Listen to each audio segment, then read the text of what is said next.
Bonjour, vous me posez la question pourquoi je dis stop aux locataires malhonnêtes.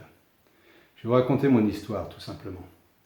Début 2016, via une gestion immobilière, je loue mon bien à un couple. Un appartement dans le sud de la France. Au départ, tout se passe bien. Les loyers arrivent, puis quelques temps après, un courrier m'annonce qu'ils se séparent et que monsieur s'en va. Entre-temps, ils ont eu un bébé. Nous sommes début 2018.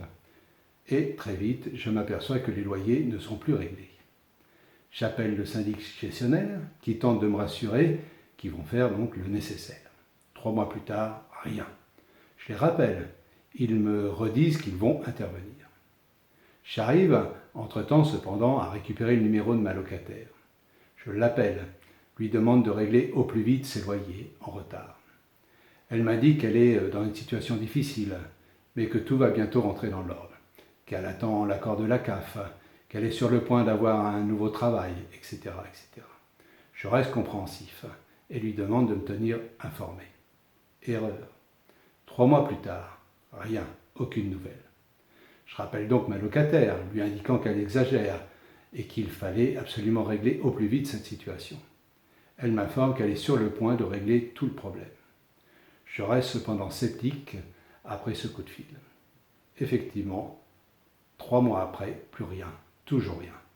Nous sommes en période hivernale. Que faire? L'agent gestionnaire réussit néanmoins à me faire encaisser directement ses droits de la CAF, lesquels malheureusement se sont stoppés début 2019 car ma locataire en a perdu ses droits. En mars, je lance via l'agence gestionnaire une première mise en demeure par recommandé qui n'a pas été retiré, tout comme le second quelque temps après. Comment fait-on avec ce genre de personnes? Plus d'1 an de loyer non réglé. De mon côté, je continue à payer les charges, les taxes. Autour de moi, on me conseille d'agir. Je me retrouve alors dans l'obligation de lancer une procédure. Je contacte alors un avocat local. Quelques mois après, à l'audience, personne en face, ni elle ni avocat. Le juge nous donne raison. Une date d'expulsion est alors prise pour juillet. Encore une fois, les courriers lui étant adressés restent sans réponse de sa part. Juillet arrive. Je contacte alors le cabinet d'huissier qui m'informe qu'ils attendent le OK de la gendarmerie. OK.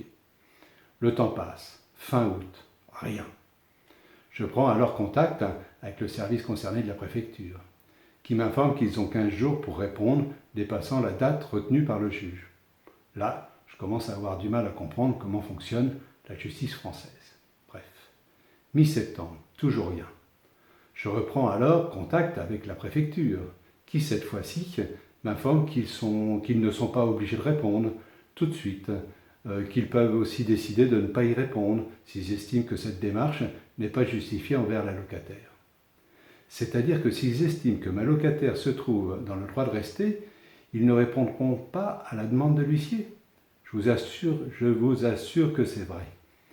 Où se trouve la justice? Imaginez que la personne de la préfecture connaisse là où les locataires en question.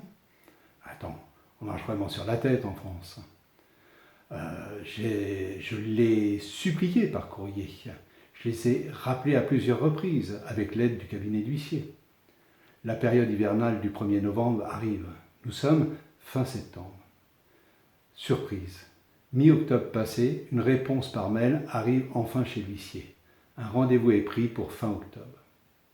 Suite au départ forcé de ma locataire, l'huissier m'appelle le lendemain pour m'indiquer que tout s'est bien passé. Mais il m'informe aussi que l'appartement est dans un état déplorable, avec un tas de déchets, qu'elle avait un gros chien, etc. et plein d'autres problèmes. Je reçois les photos. Là, je tombe de ma chaise. Un vrai champ de bataille. Radiateur arraché, le meuble de l'évier défoncé, des griffes de chien sur les murs, les sols à remplacer, une grande partie des peintures et papiers à refaire.